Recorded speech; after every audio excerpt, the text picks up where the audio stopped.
तो मिस हो गई थी। और जब सियोंग वहाँ पर बैठकर ट्रेन की आने का वेट कर रहा था कि तभी अचानक से उसके पास एक आदमी आता है और ये अननोन पर्सन था, यानी सियोंग उसके बारे में कुछ नहीं जानता था। फिर वो अननोन पर्सन सियोंग को कहता है कि मैं तुम्हारे साथ एक गेम खेलना चाहता हूँ। वो सियोंग को कहता है कि अगर तुम इस गेम में जीत गए तो मैं तुम्हें 1 लाख वॉन दूंगा। तब इतने सारे पैसों का सुनकर सियोंग ये गेम खेलने के लिए एग्री हो जाता है। इसके बाद सियोंग काफी मार खाने के बाद ये गेम जीत जाता है, यानी वो 1 लाख वॉन हासिल कर लेता है। इसके बाद वो अननोन पर्सन सियोंग को एक कार्ड देता है, ये कहते हुए कि अगर तुम और पैसे जीतना चाहते हो तो इस कार्ड पर जो नंबर लिखा हुआ है उस पर कांटेक्ट करना। इसके बाद सियोंग जब अपने घर जाता है तो उसकी मदर उसे कहती है कि तुम्हारी बेटी अगले साल अपने स्टेप फादर के साथ यूएस में शिफ्ट हो रही है। यहाँ पर हमें ये पता चलता है कि सियोंग की डिवोर्स हो गई है और उसकी वाइफ ने दूसरी शादी भी कर ली है। लेकिन सियोंग कभी भी ये नहीं चाहता था कि उसकी बेटी उससे दूर जाए, लेकिन उसे बहुत सारे पैसे चाहिए होते हैं अपनी बेटी की कस्टडी वापस लेने के लिए। तो इसीलिए सियोंग उस कार्ड वाले नंबर पर कॉल करता है। इसके बाद सियोंग को एक गाड़ी में लाया जाता है जहाँ पर और भी लोग थे, लेकिन फिर उन सारे लोगों को बेहोश कर दिया जाता है। और जब उन सब लोगों की आंख खुलती है तो वो खुद को एक फैसिलिटी में पाते हैं जहाँ टोटल 456 लोग थे और वो वहाँ पर एज अ प्लेयर थे, क्योंकि उन सबको एक यूनिफॉर्म भी पहनाया हुआ था। इस फैसिलिटी का होस्ट यानी लीडर एक आदमी था जो कि फ्रंट मैन था वहाँ पर, और वो सब पर नजर रख रहा था। अब यहाँ पर एक कॉमन चीज थी कि जितने भी लोगों को वहाँ पर लाया गया था उन सब ने कर्जे लिए हुए थे बहुत ज्यादा। सियोंग वहाँ पर प्लेयर नंबर 1 से मिलता है जो कि एक बूढ़ा आदमी था। उस बूढ़े आदमी को ब्रेन ट्यूमर था, यही वजह थी कि वो यहाँ पर आया था, क्योंकि उसकी लाइफ तो वैसे भी खत्म ही होने वाली थी। इसके बाद वहाँ पर 2 प्लेयर्स जिनमें लड़की का नाम सैब्यूक और लड़के का नाम जेंग होता है, उनके बीच फाइट होती है। अब यहाँ पर सैब्यूक वही लड़की थी जो सियोंग के पैसे लेकर भाग गई थी, यानी उसी ने उसकी जेब काटी थी। सियोंग तो उसे देखते ही पहचान लेता है, इसीलिए वो अपने पैसे मांगने के लिए उसके पास जाता है। तभी वहाँ पर कुछ गार्ड्स आ जाते हैं जिन्होंने पिंक कलर का यूनिफॉर्म पहना था और उनके फेस अच्छी तरह से कवर्ड थे। गार्ड्स उन सभी प्लेयर्स को बताते हैं कि तुम्हें यहाँ पर टोटल 6 गेम्स खेलनी होगी और जो इस गेम का विनर होगा उसे बहुत सारे पैसे मिलेंगे।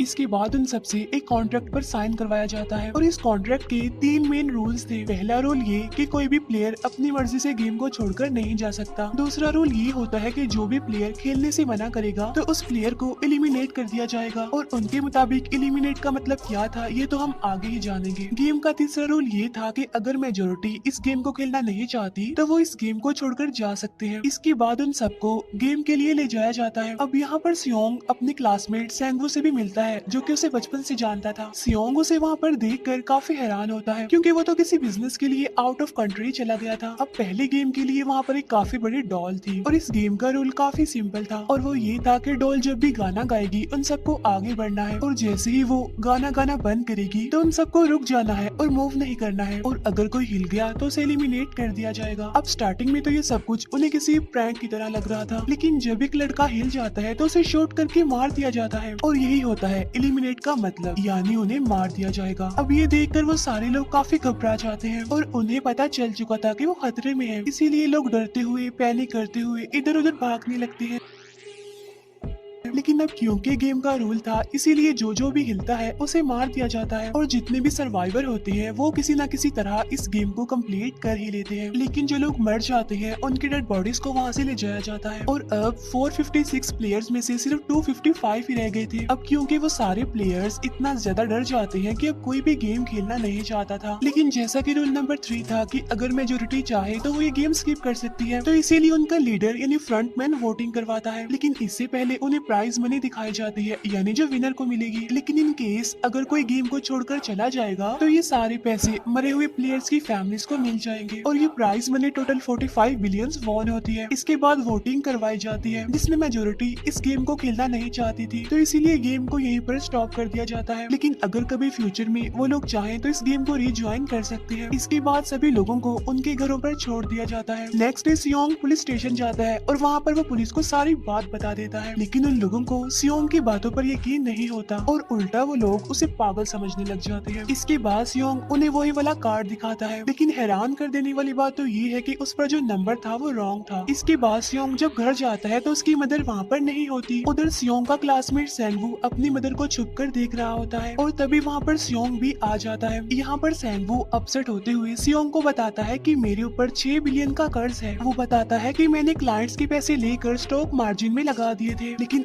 लकीली वो सारे पैसे डूब गए। और तभी सियोंग के पास हॉस्पिटल से कॉल आती है। सियोंग की मदर का पाँव काफी इंजर्ड था, लेकिन डायबिटीज का ट्रीटमेंट ना होने की वजह से उनकी चोट और ज्यादा बढ़ गई। तब डॉक्टर सियोंग को बताते हैं कि तुम्हारी मदर का ट्रीटमेंट हो सकता है, लेकिन इसके लिए हमें इनका पाँव काटना होगा। लेकिन इस ऑपरेशन में बहुत सारे पैसे लगने वाले थे, लेकिन जाहिर सी बात है सियोंग के पास इतने पैसे तो होते नहीं। इवन उसने तो अपनी मदर के इंश्योरेंस के पैसे भी उड़ा दिए थे। तब इसीलिए सियोंग पैसे मांगने के लिए अपनी वाइफ के पास जाता है, लेकिन उसकी वाइफ उसे पैसे देने से इनकार कर देती है। फिर उसकी वाइफ अपने हस्बैंड को बताती है कि सियोंग आया था पैसे मांगने के लिए, और तभी उसका हस्बैंड सियोंग को पैसे देने आता है। साथ साथ उसे ये भी कहता है कि मेरी फैमिली से दूर रहो। लेकिन सियोंग उसे मारने लगता है, और तभी उसकी बेटी भी वहाँ पर आ जाती है। इसके बाद सियोंग का एक फ्रेंड अपने बॉस के पास पैसे मांगने जाता है, लेकिन उसका बॉस उसे पैसे देने से मना कर देता है। तो इसीलिए उन दोनों के बीच फाइट होने लगती है। इस फाइट के दौरान उसके बॉस का हाथ मशीन में आ जाता है। तो मौके का फायदा उठाकर सियोंग का फ्रेंड पैसे लेकर वहाँ से भाग जाता है। फिर इसके बाद सियोंग का फ्रेंड अपने घर आकर अपनी वाइफ को कहता है कि पहली फ्लाइट लो और जाओ यहाँ से। इसके बाद सईब्यूक एक एजेंट से मिलती है, क्योंकि उसने अपनी मदर को नॉर्थ एरिया से साउथ एरिया में लाना था। सईब्यूक वही लड़की जिसने सियोंग की जेब काटी थी, लेकिन यहाँ अपनी मदर को लाने के लिए सईब्यूक को बहुत सारे पैसों की जरूरत थी। अब सईब्यूक का एक छोटा भाई भी होता है, जिससे उसने प्रॉमिस किया होता है कि मैं मदर को जरूर ले आऊंगी। इसके बाद हमें एक ऑफिसर दिखाया जाता है, और इस ऑफिसर का भाई कुछ टाइम से मिसिंग था। इसीलिए वो ऑफिसर अपने भाई के घर जाता है, जहाँ उसे पता चलता है कि उसका भाई तो पिछले कुछ दिनों से अपने घर पर भी नहीं आया। और जब वो ऑफिसर घर को चेक कर रहा होता है तो उसे एक कार्ड मिलता है वहाँ पर, और इस ऑफिसर ने सेम ऐसा ही कार्ड पुलिस स्टेशन में सियोंग के पास भी देखा था। तो इसीलिए वो ऑफिसर सियोंग के पास जाकर उससे इस बारे में पूछता है, लेकिन सियोंग उसे कुछ नहीं बताता। इसके बाद सियोंग जब अपने घर जाता है तो उसे वो कार्ड दोबारा मिल जाता है वहाँ पर। अब सियोंग डिसाइड करता है कि वो दोबारा से उस गेम को ज्वाइन करेगा। इसीलिए सभी प्लेयर्स को एक शिप के पास ले जाया जाता है। इधर ही वो ऑफिसर भी गाड़ियों का पीछा करते हुए उस शिप तक आ जाता है। वो एक गार्ड को मारकर उसे पानी में फेंक देता है। इसके बाद उन सभी प्लेयर्स को एक आइलैंड पर मौजूद फैसिलिटी में लाया जाता है। अब यहाँ पर उन्हें जरा भी अंदाजा नहीं था कि अगला गेम कौन सा होगा और उसे कैसे खेला जाएगा। इसके बाद वो लोग अपनी अलग अलग टीम्स बना लेते हैं। रात को सईब्यूक और उसकी फीमेल फ्रेंड वॉशरूम जाते हैं। यहाँ पर सईब्यूक गार्ड्स की नजरों से बचते हुए उस फैसिलिटी को एक्सप्लोर करने लगती है। तभी वो देखती है कि गार्ड्स बड़े बड़े बर्तनों में कुछ बना रहे हैं,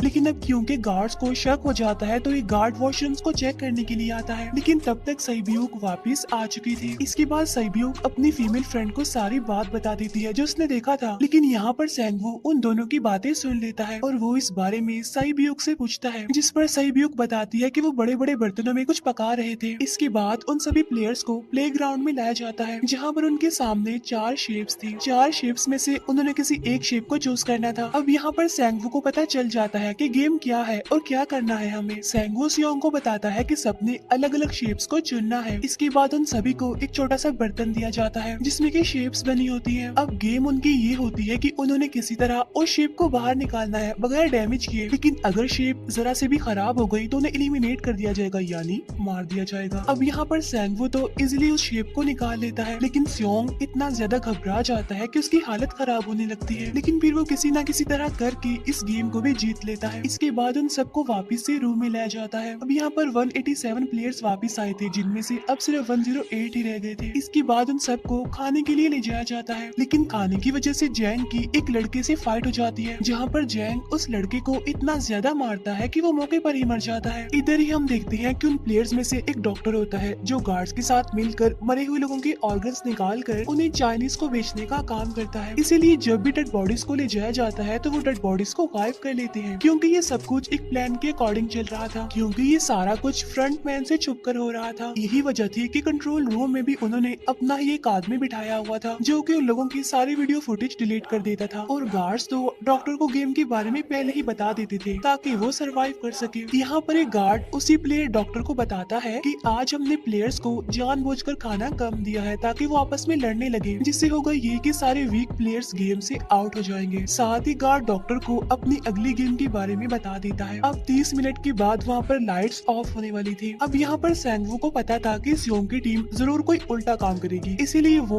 उस टीम को अपने पास बुलाकर उन्हें रिलैक्स रहने के लिए कहता है। उधर वो जो डॉक्टर प्लेयर होता है वो जैंग की टीम में शामिल हो जाता है। यहाँ पर डॉक्टर जैंग को बता देता है कि अगला गेम क्या होने वाला है। इसके बाद लाइट्स ऑफ हो जाती है और जैंग अपनी टीम के साथ मिलकर बाकी सभी को मारने लगता है। जैंग एक लड़की को मारकर सैब्यू को मारने जाता है, लेकिन तभी सियोंग उसे बचा लेता है। इसके बाद गार्ड्स वहाँ पर आकर उन सभी को रोक लेते हैं और अब टोटल 80 लोग रह गए थे। इसके बाद उन सभी को तीसरे गेम के लिए ले जाया जाता है और यहाँ पर उन्हें 10-10 प्लेयर्स की एक टीम बनाने के लिए कहा जाता है और वो लोग ऐसा ही करते हैं, अपनी अपनी टीम बना लेते हैं। अब क्योंकि जैंग को अगली गेम के बारे में पहले ही पता होता है, इसीलिए वो सैब्यू की फीमेल फ्रेंड को अपनी टीम में नहीं रखता और वो अपनी टीम में सिर्फ मर्दों को ही रखता है। इसके बाद सेंगवू भी अपनी एक टीम बना लेता है। अब क्योंकि उन्हें एक प्लेयर की जरूरत थी, तो इसीलिए सैब्यू की फीमेल फ्रेंड उनकी टीम में शामिल हो जाती है और ये गेम असल में टग ऑफ वॉर का होता है, यानी उन्होंने अपने सामने वाली टीम को नीचे गिराना था। इसके बाद गेम स्टार्ट हो जाती है और जैंग की गेम बड़ी आसानी से इस गेम को जीत लेती है। इसके बाद बारी होती है सेंगवू की टीम की। तब प्लेयर नंबर 1 यानी वो बूढ़ा आदमी कहता है कि मैंने अपनी जिंदगी में बहुत सारी टग ऑफ वॉर्स खेल रखी है, इसीलिए उन सबको गाइड करता है कि इस गेम को कैसे जीतना है।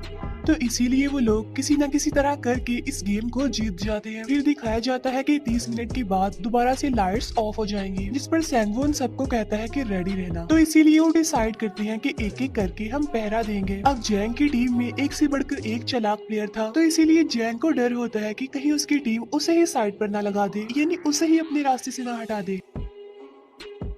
दूसरी तरफ डॉक्टर और गार्ड्स मिलकर डेड बॉडी के ऑर्गन्स निकाल रहे होते हैं और इन ऑर्गन्स को डिलीवर करने जाना था गार्ड नंबर 28 एंड 29। तब वो सभी एक डेड बॉडी के बारे में बातें करने लगती हैं, जिसकी सिर्फ एक किडनी थी और वो उसे ज़ॉम्बी कह रहे थे। अब यहाँ पर जो गार्ड नंबर 29 था, यानी जिसने वो ऑर्गन्स डिलीवर करने जाने थे, वो कोई और नहीं बल्कि वो ऑफिसर था जो गार्ड के बेस में वहाँ पर आया था। और ये सब बातें सुनकर उसे शक होता है कि शायद ये लोग मेरे भाई की बात कर रहे हैं, क्योंकि उसकी भी एक ही किडनी थी। इसके बाद नंबर 28 और 29 यानी वो ऑफिसर ऑर्गन को डिलीवर करने के लिए चले जाते हैं। रास्ते में वो ऑफिसर नोटिस करता है कि टनल में तो बॉम्ब लगा हुआ है। तब नंबर 28 उसे बताता है कि जब हम यहाँ से बाहर निकलेंगे तो इस जगह को ब्लास्ट कर दिया जाएगा। अब यहाँ पर वो ऑफिसर नंबर 28 से और इन्फॉर्मेशन लेने की कोशिश करता है, इसीलिए नंबर 28 को उस पर डाउट होने लगता है। इसीलिए वो उस ऑफिसर को अपना फेस दिखाने के लिए कहता है। अब यहाँ पर वो ऑफिसर अपना फेस भी दिखा देता है, साथ साथ वो नंबर 28 पर गन पॉइंट भी कर देता है। साथ साथ वो ऑफिसर उससे एक किडनी वाली आदमी के बारे में पूछता है कि वो कौन है जिसे तुम ज़ॉम्बी कहते थे, जिस पर वो नंबर 28 उससे कहता है कि वो तो एक लड़की थी। अब यहाँ पर नंबर 28 उस ऑफिसर को कहता है कि तुम लीडर के रूम में जाकर सारी इन्फॉर्मेशन देख सकती हो, वहाँ पर सबका डाटा है। ये जानने के बाद वो ऑफिसर नंबर 28 को मार डालता है। उधर वो डॉक्टर गार्ड से अगली गेम के बारे में पूछता है, लेकिन इस बार गार्ड्स को भी अगली गेम के बारे में पता नहीं होता। तब इसीलिए डॉक्टर को गुस्सा आ जाता है और वो एक गार्ड को पकड़ लेता है और उनकी फाइट होने लगती है। इसी फाइट में डॉक्टर उस गार्ड को मारकर वहाँ से भाग जाता है। इसके बाद एक गार्ड भी उसका पीछा करता है और वो दोनों प्लेग्राउंड में आ जाते हैं। यहाँ पर गार्ड डॉक्टर को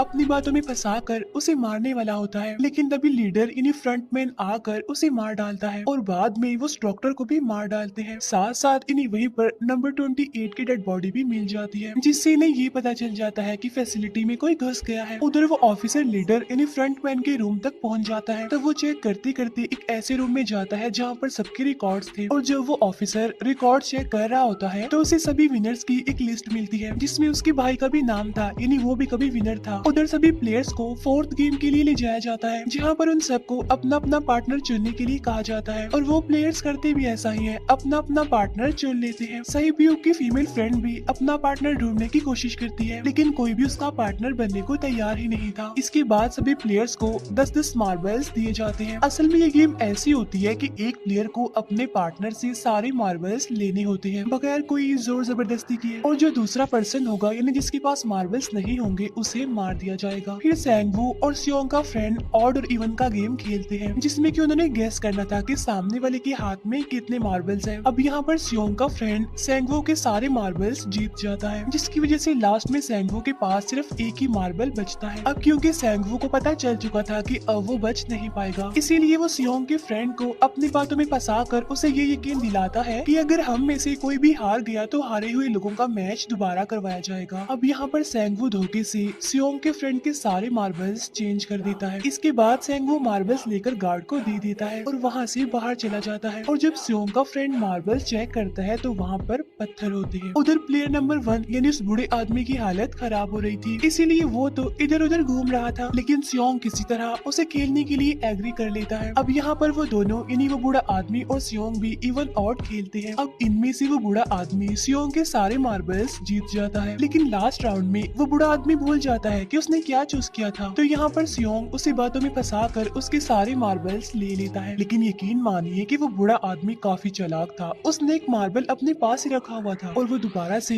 इधर उधर घूमने लगता है। अब यहाँ पर सियोंग उसे रिक्वेस्ट करता है कि प्लीज मेरे साथ एक और गेम खेलो ना। तब यहाँ पर वो बूढ़ा आदमी कहता है कि मुझे पता है कि तुमने सारे मार्बल्स धोखे से लिए हैं मुझसे। वो कहता है कि मुझे सब पता था, बस मैं पागल बनने की एक्टिंग कर रहा था।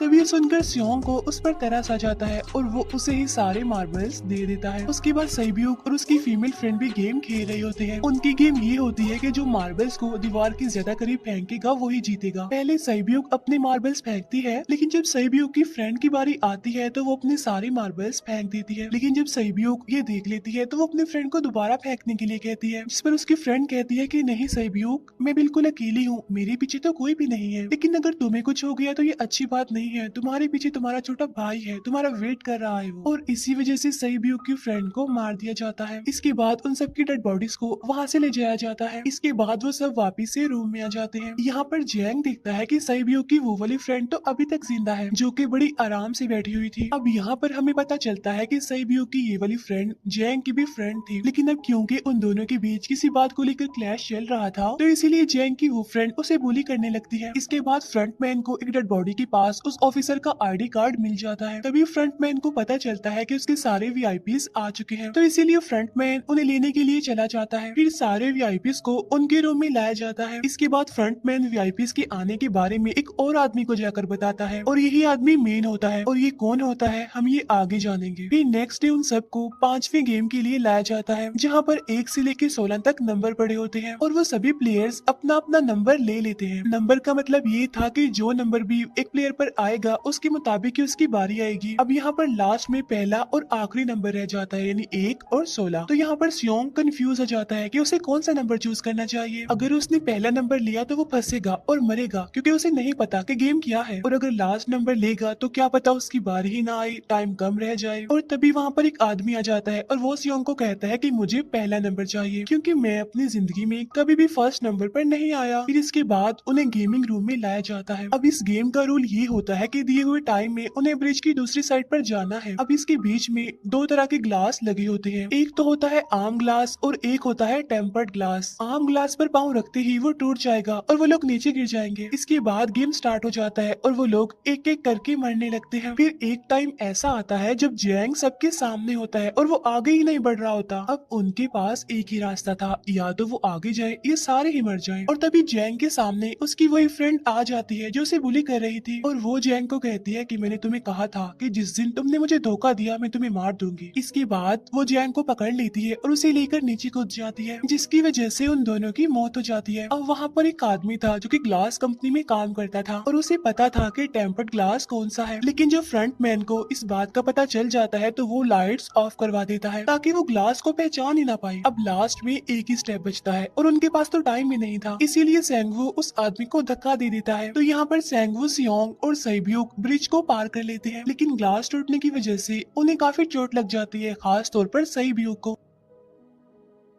उधर उस ऑफिसर ने एक सर्वेंट को मारकर उसकी जगह खुद ले ली थी। अब एक वीआईपी को उस ऑफिसर पर शक होता है और वो उसे कहता है कि अपना मास्क रिमूव करो, लेकिन वो ऑफिसर कहता है कि ठीक है, लेकिन मैं अंदर जाकर अपना मास्क रिमूव करूंगा। इसके बाद वो ऑफिसर उस वीआईपी को लेकर अंदर चला जाता है। अंदर जाकर वो ऑफिसर उस वीआईपी को बेहोश कर देता है और इस बात का पता फ्रंटमैन को चल जाता है, इसीलिए फ्रंटमैन उसके पीछे जाता है और वो उस ऑफिसर को देख लेता है, इसीलिए वो ऑफिसर वहाँ से भागकर आइलैंड पर आ जाता है। फ्रंटमैन भी उसका पीछा करते हुए वहाँ पर आ जाता है। अब यहाँ पर वो ऑफिसर अपने सीनियर्स को कॉल करने की कोशिश करता है, लेकिन कॉल कट हो जाती है। फिर वो ऑफिसर उन्हें सारे सबूत भेजता है, लेकिन वहाँ पर नेटवर्क नहीं था। इसके बाद फ्रंटमैन ऑफिसर को पकड़ लेता है और उसे उनके साथ चलने के लिए कहता है, लेकिन वो ऑफिसर तो उस फ्रंटमैन पर गोली चला देता है। इसके बाद फ्रंटमैन अपना मास्क उतार देता है, तो वो ऑफिसर देखता है कि वहाँ पर कोई और नहीं बल्कि उसका अपना भाई है वो। इसके बाद ऑफिसर का भाई यानी फ्रंटमैन उसे शूट कर देता है और वो जाकर पानी में गिरता है। उधर ग्लास लगने की वजह से सईब्यो काफी इंजर्ड हो गई थी और उसका बहुत सारा खून भी बह रहा होता है। इसके बाद तीनों सर्वाइवर्स को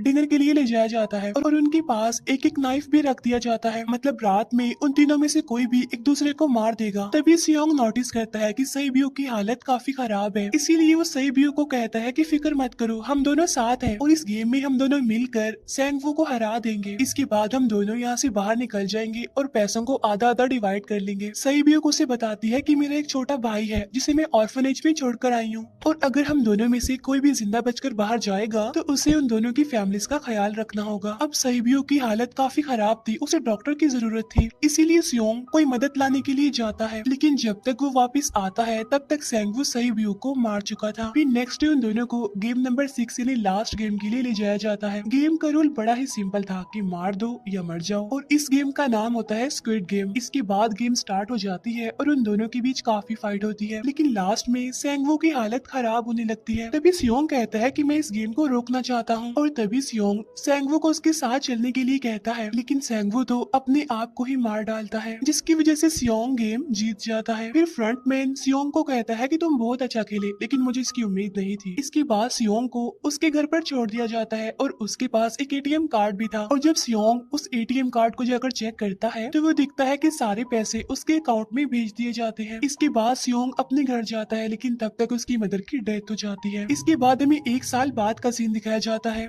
जहाँ पर हम देखते हैं कि सियोंग की हालत काफी खराब हो गई है, यानी वो अब काफी नशा करने लग गया है और उसने अब तक उन पैसों को हाथ तक नहीं लगाया। एक दिन एक फूल बेचने वाली औरत सियोंग के पास आती है और वो उसे सेम वैसा ही कार्ड देती है जिसमें एक एड्रेस लिखा हुआ था और फिर सियोंग उस एड्रेस पर जाता है जहाँ पर उसे पता चलता है कि ये सारा किया धरा किसी और का नहीं बल्कि उस बूढ़े का है, प्लेयर नंबर 1 का, और वो अभी भी जिंदा है। यहाँ पर वो बूढ़ा आदमी सियोंग को बताता है कि मैं अपनी लाइफ से बोर हो चुका था और ये सारी गेम मैंने अपने क्लाइंट्स के साथ मिलकर बनाई ताकि मैं लोगों को मरता हुआ देखकर एंजॉय कर सकूं, लेकिन हाँ, हमने किसी को मजबूर नहीं किया था ऐसा करने के लिए और मैंने गेम में इसीलिए पार्टिसिपेट किया क्योंकि गेम देखने से ज्यादा उसे खेलने में मजा आता है। वो कहता है जो पैसे तुम्हारे पास हैं वो मेरे ही हैं और ये कहते ही उस बूढ़े आदमी की मौत हो जाती है। इसके बाद सियोंग सईब्यो के छोटे भाई के पास जाता है और उसे लेकर वो जाता है सैंगवू की मदर के पास और वो सैंगवू की मदर को कहता है कि इस बच्चे का ख्याल रखना, साथ साथ वो उसे एक बैग भी देता है जिसमें बहुत सारे पैसे होते हैं। इसके बाद सियोंग स्टेशन पर जाता है जहाँ पर उसे वही अननोन पर्सन मिलता है जो कि उसे मूवी के स्टार्ट में भी मिला था। यहाँ पर सियोंग उसका पीछा भी करता है,